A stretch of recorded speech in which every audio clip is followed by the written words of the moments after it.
तो एक खास डिस्क्लेमर उन लोगों के लिए जो पिछले कई वीडियो से मुझे बोल रहे हैं कि इससे डिबेट कर लो, उससे डिबेट कर लो, ये कर लो, वो कर लो, तो वो अपना कमेंट कृपया अपने कान में डाल।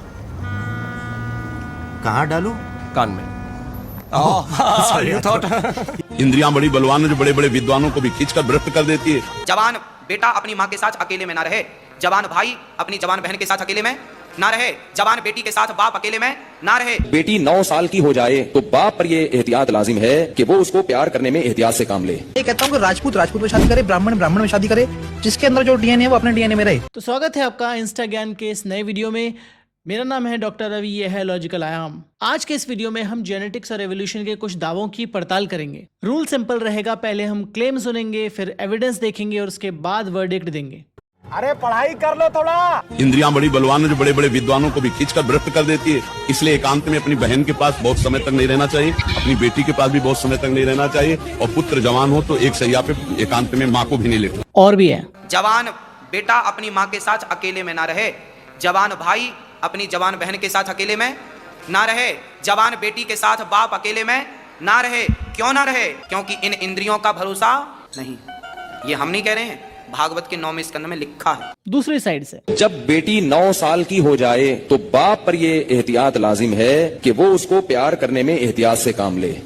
बेहतर ये है कि अपनी बॉडी को उसकी बॉडी से दूर रखे। ये बाबा लोग तो बड़े सर्वज्ञानी हैं। जो बात इंटरनेट के एक कोने में रहती है दबी छुपी सी, वो बात इनको पता है, बट वही बात जो इंटरनेट के उस कोने में रहती है ना, दबी छुपी सी, वहां पर भी उस बात के साथ में एक वर्ड लगा होता है जिसे कहते हैं स्टेप, सौतेला। इस तरह की जो चीजें देखने वाले लोगों की कमी नहीं है, आई अंडरस्टैंड, बट तो भी वहां पर एक लाइन लोगों ने खींची हुई है। परंतु ये जो बहुत सिंपल सी बात है कि हमें अपने घर वाले लोगों में, यानी अपने रिश्तेदार में और अपने बाहर वाले लोगों में फर्क करना आना चाहिए, ये तो इस बात के लिए आपको किसी बाबा के पास जाना पड़ रहा है, किसी बाबा से सुनना पड़ रहा है ज्ञान, तो आपके अंदर, दिमाग के अंदर कुछ बहुत ज्यादा प्रॉब्लमैटिक है और उसको आपको चेक कराना चाहिए। खैर, जो बात हम ये कह रहे हैं ना कि किसी व्यक्ति में अपना और पराया, यानी अपने घर के, अपने आसपास के लोगों में और बाहर वाले लोगों में डिफरेंस क्या होता है, ये समझ आ जाती है 3 साल की उम्र से ही। इसका मोरालिटी से,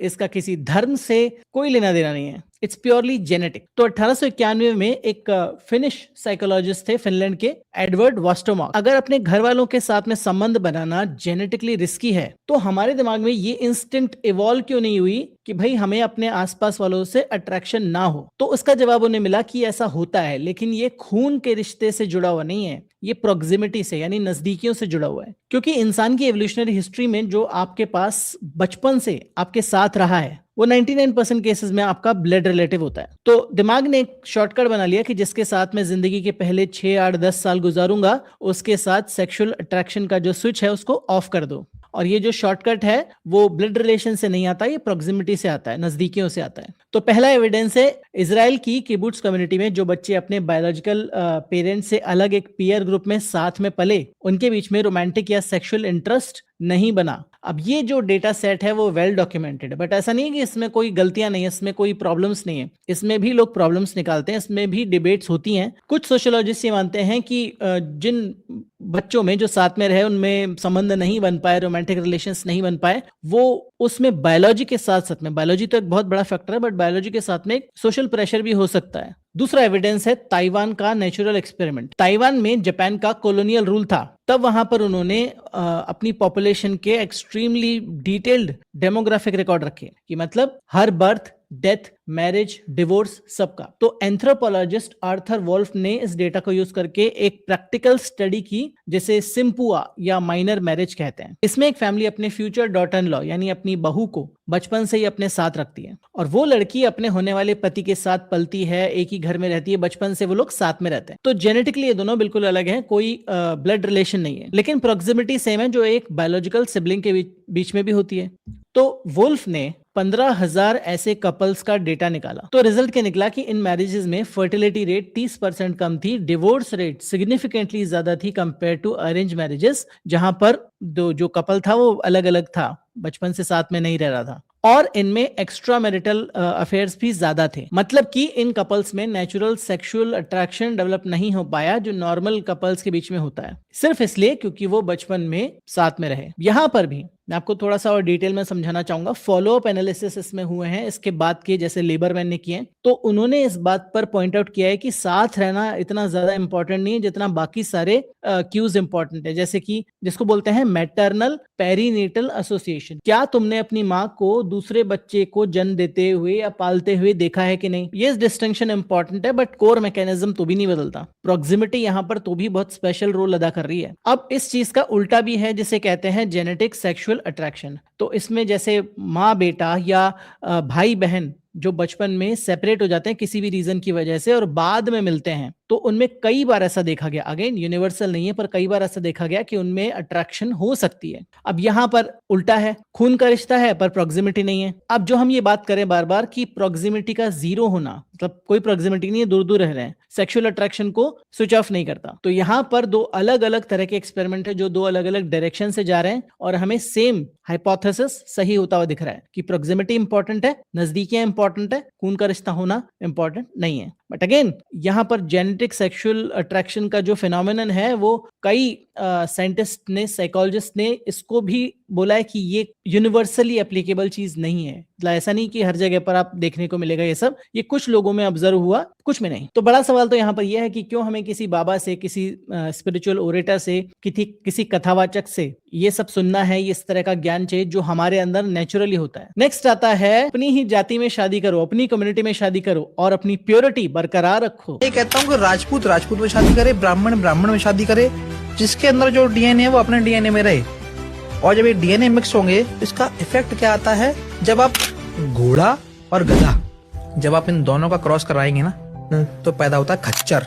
ये मैं आपको समझा रहा हूँ। टॉप क्वालिटी का जर्मन शेफर्ड लें जिसकी मार्केट वैल्यू सपोज करो 5 लाख है, इसके पपीज को मार्केट में उतारोगे ना तो 1-2 लाख में दुनिया भर के कस्टमर्स आपके पास होंगे। और एक तरफ आपके पास में लैब्राडोर या गोल्डन रिट्रीवर की फीमेल है, आप उसके बच्चों को निकालेंगे ना तो, और जो आपने इन दोनों का क्रॉस करा के एक नया निकाला ना, 5 रुपए में भी नहीं खरीदेगा कोई। बहुत भारी मिस्टेक कर रहे हैं ये जो भी है भाई साहब, इंसानों और कुत्तों को कंपेयर करके और डीएनए को कंपेयर करके। पर खैर इनको पहले बोलने देते हैं। मिक्स ब्रीड कुत्ता नहीं खरीदते, हम इंसानों को मिक्स ब्रीड करा रहे हैं। भगवत गीता में श्री कृष्ण ने स्पष्ट कहा था, वर्ण संकर औलाद वंश के नाश का कारण बनती है।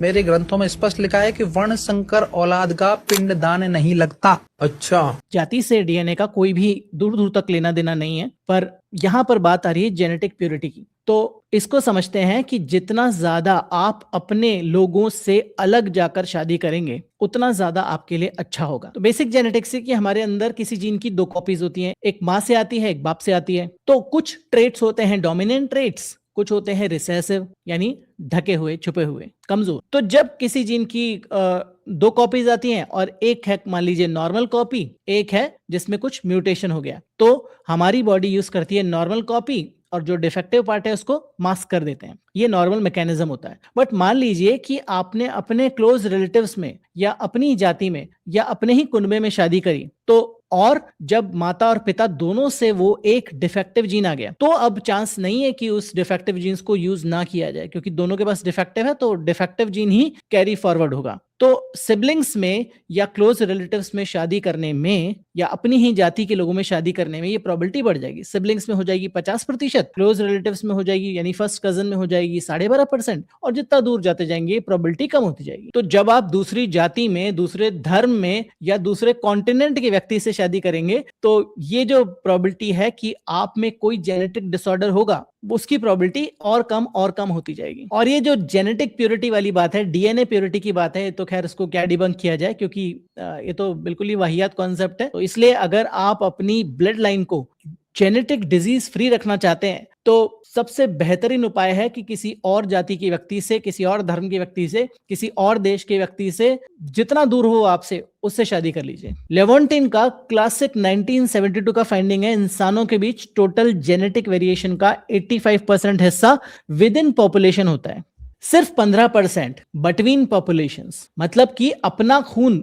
स्पेशल है या अलग है, जो हमारी सोच रहती है, वो सोच जेनेटिकली बायोलॉजिकली गलत है। मतलब तुम अपनी कम्युनिटी के अंदर वाले या बाहर वाले किसी दूसरे इंसान जितने ही जेनेटिकली सिमिलर हो, उसके चांसेस बहुत ज्यादा हैं। दूसरा, भारत का अपना बहुत जबरदस्त कॉन्क्रीट डेटा है। उन्होंने पाया कि 81 ग्रुप में स्ट्रॉन्ग फाउंडर इवेंट्स थे। मतलब वो ग्रुप्स हिस्टोरिकली एक छोटी पॉपुलेशन से शुरू हुए और सदियों तक स्ट्रिक्टली एंडोगेमस रहे, यानी कि आपस में ही संबंध बनाते रहे, किसी बाहरी जीन फ्लो के बिना। इनमें से 14 ग्रुप्स की करंट पॉपुलेशन 10 लाख से ज्यादा है। मतलब ये कोई छोटी ऑब्सक्योर बात नहीं है जो करोड़ों लोगों को अफेक्ट कर रहा है आज की तारीख में। और सबसे ज्यादा चौंकाने वाली बात है कि 26 इन ग्रुप्स में ये फाउंडर इफेक्ट उतना ही या उनसे ज्यादा सीवियर था जितना जूइश पॉपुलेशन में है। जूइश पॉपुलेशन दुनिया में सबसे ज्यादा स्टडी की गई रिसेसिव जेनेटिक डिसऑर्डर्स के लिए, क्योंकि वो लोग भी बहुत इनब्रीडिंग करते थे। तो भारत में ये जो ग्रुप्स हैं जैसे गुर्जर, बनिया, रेड्डी, कलर,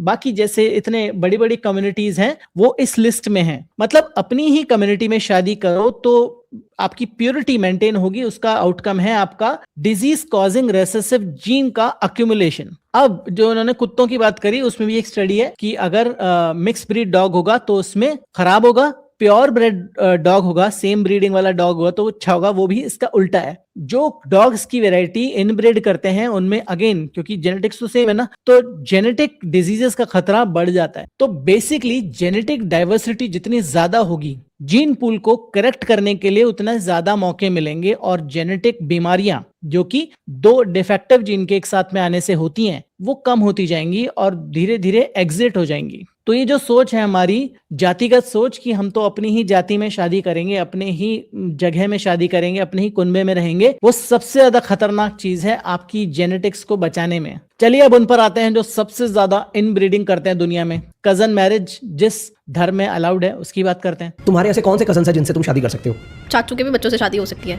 पर वो तो भाई बहन होते हैं यार। नहीं होते हैं भाई बहन यार, भाई सिर्फ अपने माँ बाप के बच्चे ही आपके रियल भाई बहन है और कोई तुम्हारा भाई बहन नहीं है। तो चाचे का मतलब मान लो तो तेरा चाचे का भाई है, ठीक है, तो वो मतलब चाचे का बेटा तेरा, तो वो तेरा भाई नहीं हुआ? वैसे भी ये डिपेंड्स करता है हर किसी की उस पे कि आपने करना है नहीं करना। ये इसलिए भी करते हैं कि आपके घर के रिश्ते मजबूत रहें। तो घर के रिश्ते मजबूत रखने के चक्कर में बहन से शादी कर लो। ऐसा भी नहीं है यार, बहन वो है ना जो आपकी माँ के मतलब उससे है, पेट से। हाँ। माँ की पेट से जो औलाद होगी वो आपकी रियल सिस्टर एंड ब्रदर है। इधर आपका कोई और तो कैसे हो जाएगा? चाचू के बच्चे, वो चाची जो आई आपके अलग खून है ना, वो भी। तो चाचे का खून तो बाप का खून तो सेम ही है। So Muslims, cousin marriage is way better than, not a cousin marriage because I have Islamic proof. And if you do not take Islamic proof, then who are you? ये क्या मतलब हुआ कि अगर आप मेरा प्रूफ नहीं लोगे तो who are you? कमाल है, क्या प्रूफ दिया है? To begin with, right? The Prophet sallallahu alaihi wasallam had 4 daughters. 2 of them he married them to their first cousins. So then your elders tell you, hey, son, marry within your tribe. Marry your cousin if you can. They are right. They are calling you to sunnah. As long as the girl they're talking about is a practicing Muslim, it is upon you to marry her instead of somebody else.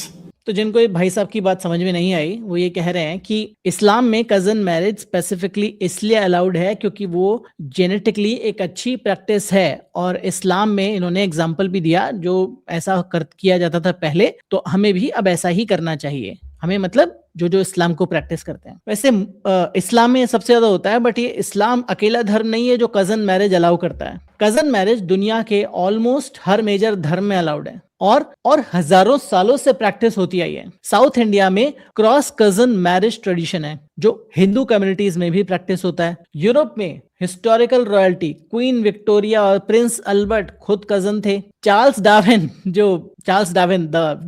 Darwin जिन्होंने evolution का सिद्धांत दिया था सबसे पहले, वो खुद अपनी कजन के साथ उनकी शादी हुई थी। मतलब ग्लोबली आज भी दुनिया के 10% लोग अपने फर्स्ट या सेकंड कजन के साथ शादी करते हैं।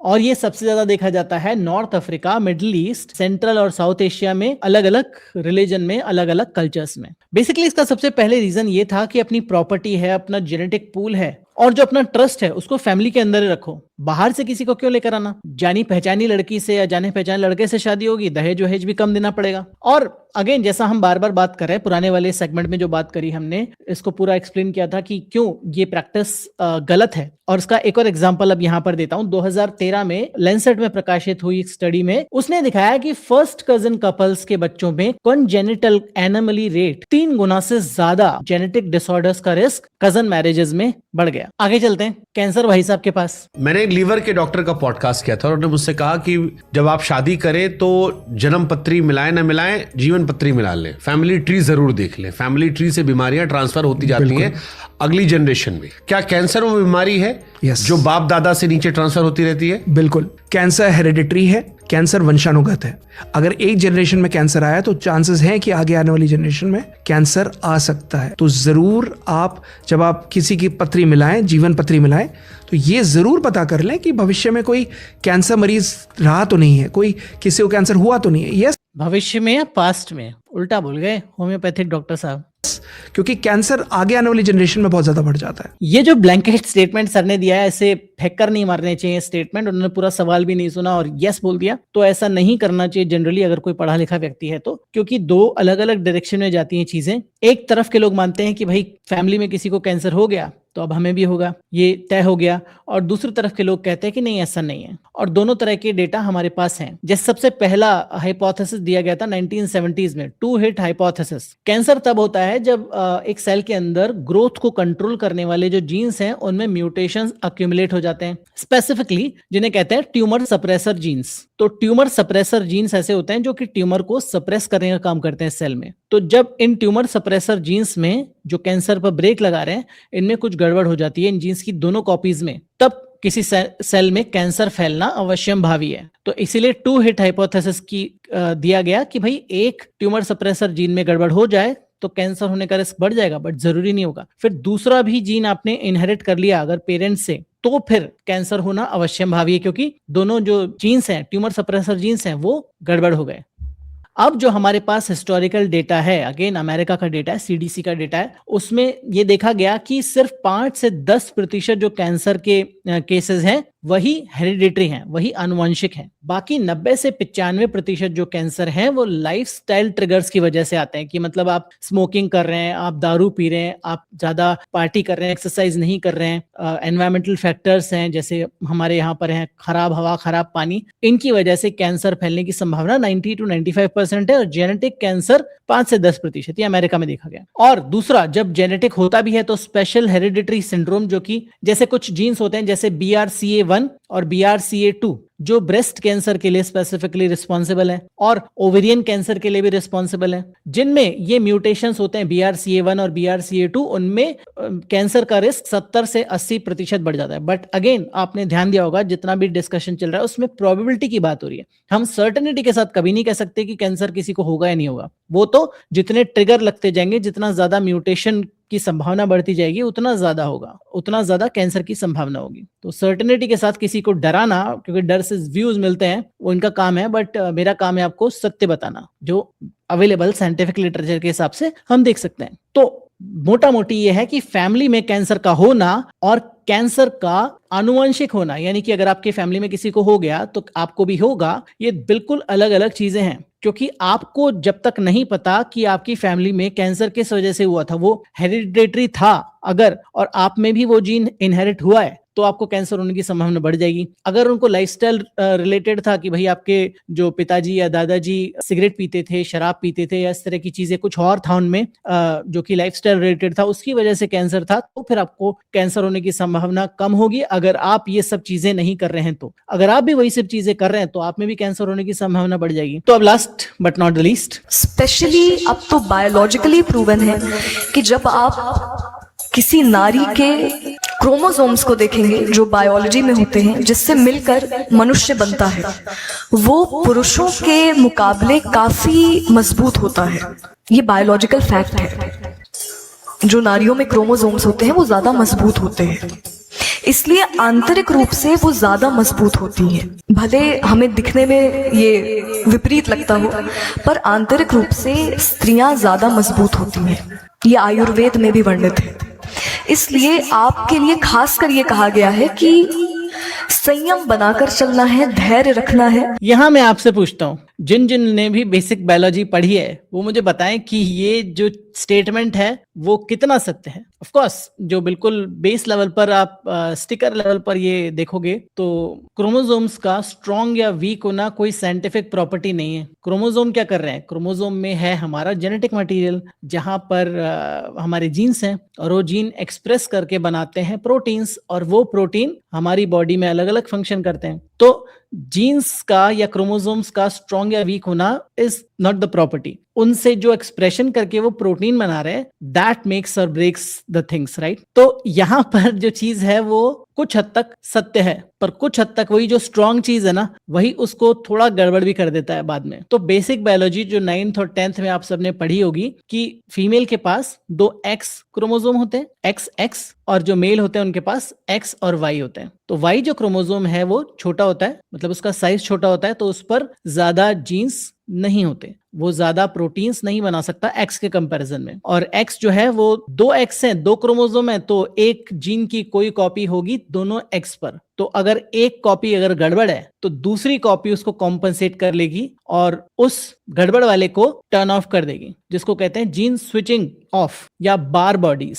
एक्स इनएक्टिवेशन भी बोलते हैं इसको, सुना होगा आप लोगों ने शायद। X chromosome linked recessive disorder होते हैं जैसे कि हीमोफीलिया या कलर ब्लाइंडनेस या मस्कुलर डिस्ट्रॉफी, वो ज्यादा मतलब एक्सक्लूसिवली मेल्स में दिखता है, फीमेल्स में नहीं दिखता बिकॉज ऑफ दिस रीजन। और कोविड-19 के दौरान भी जो मोर्टेलिटी रेट देखा गया वो मेल्स में ज्यादा था, फीमेल्स में कम था। तो जो इम्यून रिसेप्टर्स हैं जो किसी वायरस की एंट्री को एज अ टोल रोकने का काम करते हैं वो एक्स लिंक्ड होते हैं। तो 2 एक्स क्रोमोसोम है, तो अगर एक गड़बड़ भी हो गया तो दूसरा वाला उस वायरस की एंट्री को ब्लॉक करने के लिए इम्यून प्रोटीन बना देगा। तो इसलिए फीमेल्स में कोविड-19 के दौरान कम मोर्टेलिटी देखी गई। जैसा हमने कहा था कि जो फायदा है जहां पर वहां पर नुकसान भी हो सकता है। तो जितनी भी ऑटो इम्यून डिसऑर्डर्स हैं, यानी कि जिसमें आपकी ही बॉडी के जो प्रोटीन हैं वो आपके इम्यून सिस्टम को ट्रिगर कर रहे हैं, जिसको ऑटो इम्यून डिसऑर्डर कहते हैं, कि मतलब आपकी बॉडी आपके अगेंस्ट में ही लड़ रही है। तो ल्यूपस जैसे ऑटो इम्यून डिसऑर्डर जो होते हैं वो फीमेल्स में ज्यादा होते हैं मेल्स के कंपैरिजन में, क्योंकि अगेन वही सेम मैकेनिज्म, एक्स क्रोमोसोम में 2 कॉपीज है जीन की, तो अगर दोनों स्ट्रांग हो गई तो फिर ऑटो इम्यून डिसऑर्डर होने की संभावना बढ़ जाएगी। तो बहुत छोटी चीज है जीन्स, जेनेटिक्स, बट कितना बड़ा प्रभाव डालती है हमारे ऊपर। जिसने जेनेटिक्स नहीं पढ़ी उसको बेसिक जेनेटिक्स जरूर पढ़नी चाहिए और बेसिक बायोलॉजी भी पढ़नी चाहिए, बहुत ही फैसिनेटिंग है। और भी इस तरह के वीडियोस बनाने की कोशिश करेंगे और इंस्टा ज्ञान वीडियोस को ज्यादा बनाने की कोशिश करेंगे, क्योंकि मुझे अच्छा लगता है बनाना और शायद आपको देखना भी पसंद है। तो सब्सक्राइब कीजिए इस चैनल को, अगर नहीं किया है तो लाइक कीजिए इस वीडियो को, ज्यादा से ज्यादा लोगों तक शेयर कीजिए। बाकी इस तरह के वीडियोस आप यहाँ पर क्लिक करके देख सकते हैं। मिलूंगा ऐसे ही एक और वीडियो में, तब तक अपना ध्यान रखिए एंड बी लॉजिकल।